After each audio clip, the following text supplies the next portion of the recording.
Hey everyone, welcome back to my channel. My name is Kim and today I'm bringing you my bi-weekly reading wrap up. I was doing them weekly during the summer because I was able to read more. I feel like every 2 weeks at least this point. I'll do them every 2 weeks because I just haven't had a lot of time to really make it through a lot of books or even a few books within just 1 week. So I want to make my videos relevant and entertaining for you guys to actually see the things that I'm actually reading and not just speaking, oh, I didn't get to this book, oh, and I didn't finish this one. So we're going to try every 2 weeks and we'll go from there. Again, on my breaks, when I have a week break, a 2-week break, I may come back to more of a weekly for those weeks, but then once work starts back up again, then it'll go back to bi-weekly. I think that's how that's going to happen, so let's get on into what this video is about. Again, these are the things that I've read, I want to read, and what I'm still currently reading, and occasionally I'll do a DNF if that happens within that week or 2-week period of time. So let's get started. Woohoo! Alright, so the very first book that we're going to talk about, this is The Prince of Thorns by Mark Lawrence. I did end up DNFing this book. I had a real difficult time, and I think I was about 150 pages or thereabouts in, so I did give it a good long while to try to stay interested in this book. It is leaning towards the grim dark fantasy style, and I have been tiptoeing in, and I'm pretty much thinking this is just not for me. But on top of that, I just could not suspend my disbelief of what was going on. Your main character, he left his home at around 10 years old, and within a 4-year period of time, he ended up taking over this band of thieves, rapists, murderers at that age. And I cannot put that into my belief system that that could possibly happen. And then he arbitrarily, at age 14, decided, oh, I'm going to return home and go see my father and see what's going on there. It was just odd, and it may get better off from here on out. You guys will have to let me know down below. But I could not suspend my disbelief of what was taking place, so I ended up DNFing it. And I probably won't pick up Grim Dark anymore because I just don't think it's for me. And I know Embers in the Ash, it's a very dark world, but it's not on that type of level. I don't know how to explain it. I can read Embers in the Ashes, and it feels real, it feels legitimate, it feels like it could happen. And there are some grim and dark things that happen in it, but it's more realistic, and I don't know if it's because it's more adults in that series versus this. I haven't figured that out, so I'm still kind of figuring out my place in that subgenre of fantasy. Anywho, so there's that. So now let's get into what I actually managed to read in the last 2 weeks, and I think there were 3 books. Yeah, 3 books that I managed in 2 weeks to finish since work has started back. Alright, so the first one is from a romance box that I get. This is Her Property by Claire Wilder. I really did enjoy it. I gave it a 4-star rating. It was so cute. I really did enjoy this book. Again, I gave it a 4-star rating. She is a practicing lawyer. Her name was Catherine, or she goes by Kat. She made a huge mistake in the middle of a trial in front of the judge and everything, so her boss sent her to his property to kind of have some downtime, some R&R, forced R&R, and she has a really big difficulty just relaxing. She's always work driven. Alright, and then she meets the neighbor, Jake, whom her boss is in a property dispute over, and he's suing Jake for this very minor tract of land that has been disputed for generations now. And watching them come together, he's trying to get her to relax. He helps her a lot. A lot of things go on while they're on vacation, or she's on vacation. He's trying to set up a youth camp for troubled teens in kind of honor of his brother who had passed away from drug addiction. So yeah, it was a great great, cute story, heartwarming, as they work their way through their different individual problems and coming together and then solving the big problem between the boss and Jake. So I highly recommend it. I definitely would read more about Claire Wilder. I'll definitely have to check her out. I'm loving that box since I'm finding a lot of authors that I want to read more from. So yeah, that's awesome. Then the next one, I waffled back and forth, and I think I finally gave it a 3-star. This is Graceling by Kristen Cashore. I went back and forth with the rating on this one. I went from a 4-star to a 3-star to 4. I went back and forth, and I think I finally decided on a 3-star. It started off really good, and then it kind of dragged. There was this weird, abrupt romance taking place between these two. You kind of saw it a little tiny bit in the beginning, but it wasn't really something you thought was going to do much. And then all of a sudden, bam, they are now head over heels, and then she's afraid of that because of her nature, her grace. And then the ending wasn't that good. It just sort of ended. So that's kind of why I gave it a 3-star. I mean, it was good. I really enjoyed the magic, the idea of grace, the different types of graces, and overcoming and finding out the mystery of who took the grandfather and the mystery behind all of that. And there was a lot of things that went on that was really good. It had a lot of potential, but it just kind of fell short, and there just seemed some abruptness in the writing style, and then the ending, I thought it could have been better.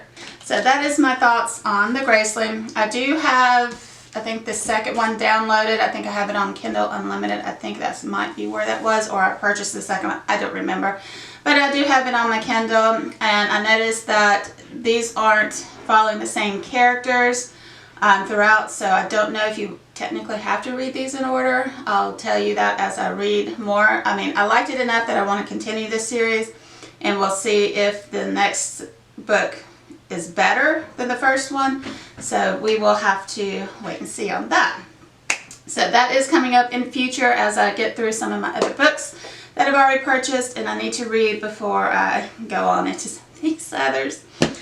Alright. And then the last one, I'll put a picture up on the screen. This is Stealing Embers by Julie Hall. This is from Kindle Unlimited. It's a trilogy. This is the first book out of this trilogy. So in Stealing Embers, again, I gave it a 4-star rating. This is kind of an angel style book. They're the Nephilim. There's a lot of mythology and history behind them. Emberly, she grows up in the human world, in the foster care system. She was abandoned as a baby, put into the system. She has a lot of negative feelings about what all happened. It didn't go into a great deal of what took place in her past. And then the Nephilim find her and take her, basically kidnapped her, took her to their school because she is, I believe, 17, 18, thereabouts, I think 17. And she's starting to learn about her heritage, her powers, why she is going into this, she calls it a spectrum world, which is a reality connected to our own in a parallel world with our own. And so she's unwillingly going into it, and she's being trained of how to control that ability to do that, because there are fallen and the forsaken who can track her and harm her and those types of things. So she is in clash with Steel, who is very protective of his siblings, and a lot of things are going on with her.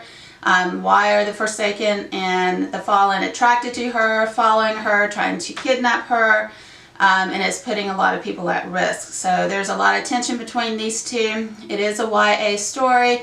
This is one of the very few angel-driven type of books that I've actually enjoyed reading, because there's not many that I have come across, people who write in this with this type of fantasy. If you can hear, Nix is back behind me scratching, so hopefully it won't translate too much on to camera. See, there she's going to scratch there, she's going to be scratching at the door either way. Anywho, so yes, I did enjoy this, the beginning of this one. It was very engaging, a lot of suspense, a lot of action took place. So I'm looking forward to reading the second book out of the trilogy and seeing where it takes off from there. Alright, so those are all of the books that I managed to read in the last 2 weeks. There were only, actually, 3 books I actually read. 1 I did DNF. Alright, so the books that I'm still reading currently, we'll get the big one taken care of. This is Brandon Sanderson's The Oathbringer. This is my one audiobook that I am currently reading, and I believe I just read this morning. I got to chapter 53. So not too bad. I believe there are 122 chapters, so I just got to chapter 53 when I went around and got breakfast this morning. So yeah, I'm really enjoying it. Maybe on my reread I may listen to it and read along with it, because it's a little bit more difficult following it as they go from different perspectives, but overall the gist of the book, I'm really enjoying it. Following, continuing the journey of how Gavilar got the kingdom together. It was a forced putting together style of conquering, and now we're going from the past, so it's a dual timeline. It's a little bit more tricky following that just by listening to it. So I think if I did a reread, it would be an immersion reading, listening to it while reading it along with it. So, but overall, really enjoying it. Not disappointed at all. And I've pre-ordered the paperback copy of Rhythm of War. So when I finish this, and I get that, I think in October, then I'll continue on with that. Alright, the next book that I am continuing on, this is The Three Dark Crowns. I'm really enjoying it. I am currently on page 103. These are not set in like number chapters. They're by each different, not really kingdom, but sections within the kingdom that are hosting the 3 different princesses. And training them up to do their battle with either poison, the elements, or nature, depending on which ability they actually have. So you're watching them grow up. It is definitely a dark, leaning towards a dark fantasy at the moment, but it seems more realistic because you're seeing what is taking place with them. It doesn't seem to be unrealistic as with the Prince of Thorns was. So I cannot wait to dive back in and see what takes place, because what's happening to each of these princesses is hard to read, but it's intriguing enough that I want to keep reading it. I'm a little twisted. I am learning that, and why some things work for me and others don't. I haven't quite figured that out. I just started on this Saturday, The Kiss of Deception, so I'm only read the prologue in chapter 1. So this is by Mary E. Pearson. So I am enjoying it. We really are on the at the marriage, the day of the marriage when she's going to bolt. I do know that based off of the synopsis. So she has bolted because she doesn't want to marry whom she thinks is a very old, decrepit man, which I don't blame her if that was the case, if that's the case. So yeah, cannot wait to see what goes on there, because she is fighting against tradition, where the first daughter is forced to marry for political reasons and not for love. And she's kind of resentful that her brothers can choose whomever they fall in love with to marry, and she doesn't get that choice. So if I can get through one of those 2 books, because I know that Brandon Sanderson, it's going to take me some time, probably a couple of months going back and forth to work to get through all of those chapters, but it is going fairly quickly for the most part. So if I can finish one of my other 2 paperbacks, then I will want to pick up. This is Deliverance by Kimberly Knight. Again, this is kind of an enemies to lovers, kidnapped, captor type of romance. So I cannot wait to dive in. Again, this is from my Reveal book box, which is my romance box. This is one of the 4 that I got last month. So I cannot wait to pick it up and see what I think of it. So that is a future read if I can make it through one of my other 2. And then from my Thrill box, this is the Video Palace. Again, I think it's going, if I remember right from that video that I read the synopsis in, And you can see the skull. This is based around a video game, and a lot of things apparently are going to happen in it. It's kind of a dark, grim world, who did it type of thing. So I cannot wait. I cannot wait to see what goes on this. Because I do like, if it's going to be grim and dark, I like it to be scary and somewhat kind of realistic in a way, that type of thing. But anyway, so these are the books that I've read, what I DNF'd, my future books that I want to pick up, and what I am currently still reading. Give me your thoughts down below if you've read any of these books. Is the Prince of Thorns worth picking back up later, or do you agree that it's just, it may just not be for me? I don't know.